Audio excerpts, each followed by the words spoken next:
So I'm going to introduce myself. So I'm Jo Patton, Chief Moderator at NCFE, and I'm here today with Kay. Hi, Kay. Hi, Jo. So Kay, you're assessing with Bridgewater and Taunton College? Yeah. So my students are at Taunton campus at Bridgewater and Taunton College. Lovely. So what I'm going to do is I'm just going to ask you a couple of questions about EYE criteria, EYE 1.1, which is it's in both the competency criteria and the structured observations.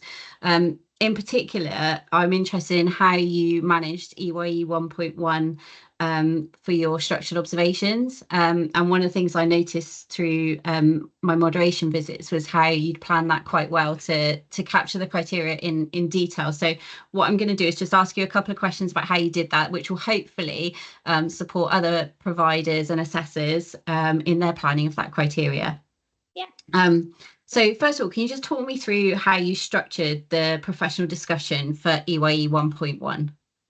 Yeah, of course. So I ask my students to focus on their key children to structure that discussion around 1.1. So we get them to break down and do previous work kind of prior to their structural observations coming up and their competency ones, where they're gathering observations on their children, doing overall assessments, and they really shadow that kind of key worker role for them. And they have at least one normative development or child following that kind of normative pattern of development, and then one child with additional needs of some sort, so either EAL or a SEND need or some suspected kind of SEND need or delayed development. So in terms of that structuring the discussion for that 1.1, we get them to rely on that knowledge of those children. So to go through each area of development and talk about key milestones that child is meeting and whether they are normative for that age and stage. And then they usually talk through their normative child and their child with SEND or additional needs, and it allows them to show where they have awareness of children either showing milestones that are maybe above their predicted age range or kind of below in certain areas, and their understanding that not all areas are the same. So it really lets them hit that individual rate and pace as well, because they're automatically talking about how they have two children, similar age range, but are developing in very different ways depending on their individual kind of circumstances as well. Yeah, great. And I really liked as well how your students that did this, they linked it to the activity that they planned as well, didn't they? So whether that was a care routine or the literacy planned activity, they were kind of linking it to that, but then going through the different areas of development and what they'd expect to see with each of their key children.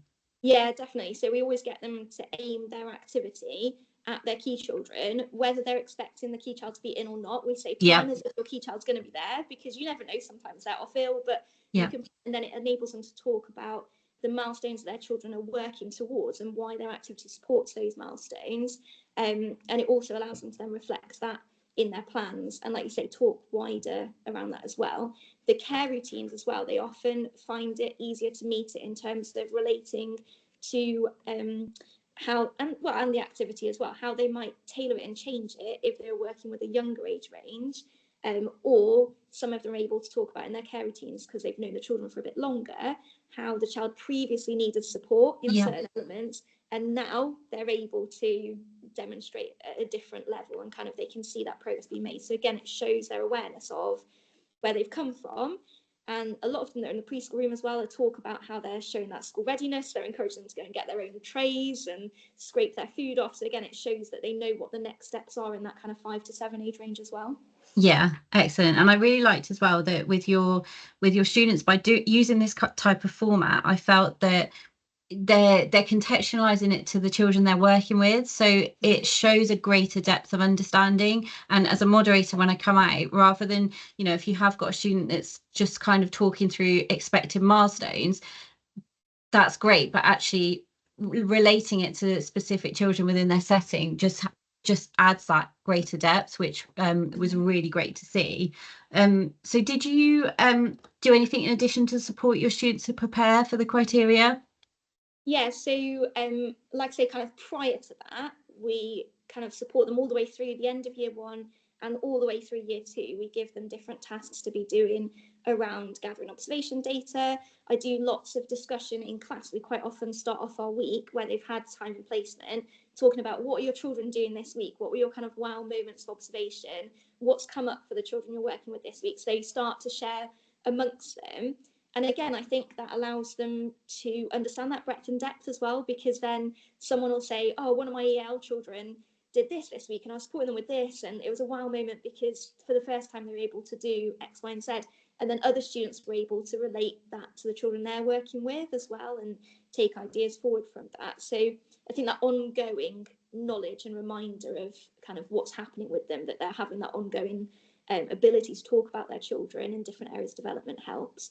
And then when we come to the actual kind of final preparations, if you like, for those structured and putting their notes together for professional discussion, I give them a table broken down into the different age ranges, the different areas of development, and have a row for their normative child and then their SEND key child, and get them to start putting some notes together from all the observations and assessments they've done, so they've got it in more of a concrete format.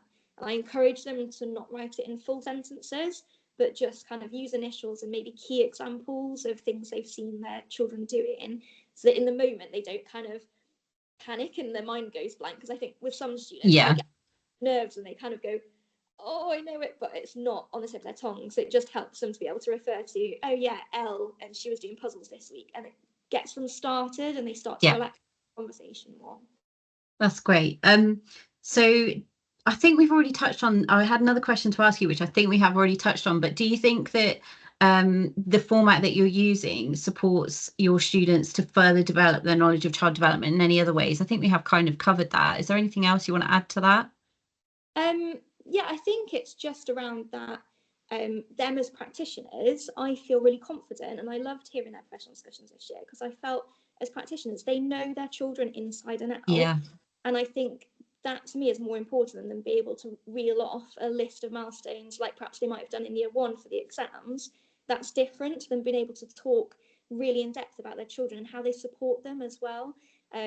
So I encourage them in that conversation as well to not just talk about where the child's at, but how do they as practitioners, because that comes into that marking guidance as well, how do they support them in that? And they, when they're talking about their own key children, they naturally start talking about, oh, we used flashcards for her and now she's able to recognize those different things, or we worked with parents, and they automatically start bringing in those links of working with other professionals. So when I go through and kind of criteria grade it against the notes, I'm quite often ending up putting those working with others links into it, because they naturally start talking about how they gave the parents some links, or they had the SALT involved with that child, or the EdSite came in. So again, it shows their knowledge as them going into the workforce of how it all comes together rather than being separate aspects, I think. Yeah, I agree. I think what they're doing is they're showing their child development knowledge, but they're also showing that they're ready to be level 3 practitioners, aren't they? Which is really good to see.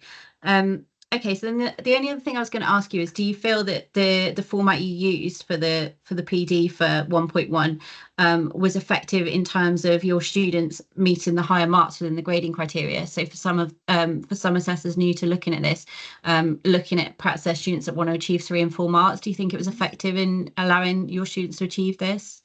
Yeah, definitely, because I think when it breaks it down, because they're automatically talking about their children, like I said, they're already talking automatically on individual rate and pace, so that's a quick and easy one to tick off.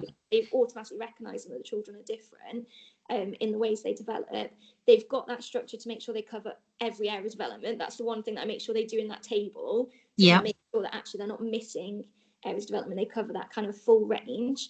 And I think, again, because they end up talking about their children that they know inside and out, the links to theory, which they need for that kind of 3 and 4 marks, and the references to the EYFS, they start making them automatically, or it's a minor prompt in that kind of support period where I'm talking things through with them, that I might talk to them. So one of our students I know did a lot of work with one of our SEND children around gestalt language. So she was automatically talking about that when she was talking about her child's language development, which again, easily is her evidence in her application of theory. And I was encouraging them to think not just about kind of squeezing in those kind of theories, you know, like Vygotsky, etc., but actually talk naturally about what theories, whether you've learned it on the T level or outside the T level, what theories naturally relate to your children. And again, Yeah. supporting them, they naturally start talking about their responsibility to include them and equality and diversity. It links in quite smoothly to gain those higher marks for those extra bits that are needed, I think. Fantastic, thank you. That's really great, Kay. And I agree. I think it does help them. And also it potentially links to some of the other criteria in the structural observations, doesn't it? Because it might they might be starting to answer elements of 1.4 about different factors that might be impacting a child and their development as well. So I think that is a really good one that would show sort of holistic knowledge across the range. So thank you. Well, hopefully links. Oh, sorry. Definitely find lots of links between that 1.1 and 1.4. I end up kind of going back and forth because, like you say, they talk about the factors impacting them, and then they talk more about the theory kind of in the 1.4 sometimes, and it all ties together then. But it helps. That's great. Thank you ever so much for your time. And hopefully this will help other providers that are sort of starting to think about how they might structure EYE 1.1. So thank you ever so much. No problem.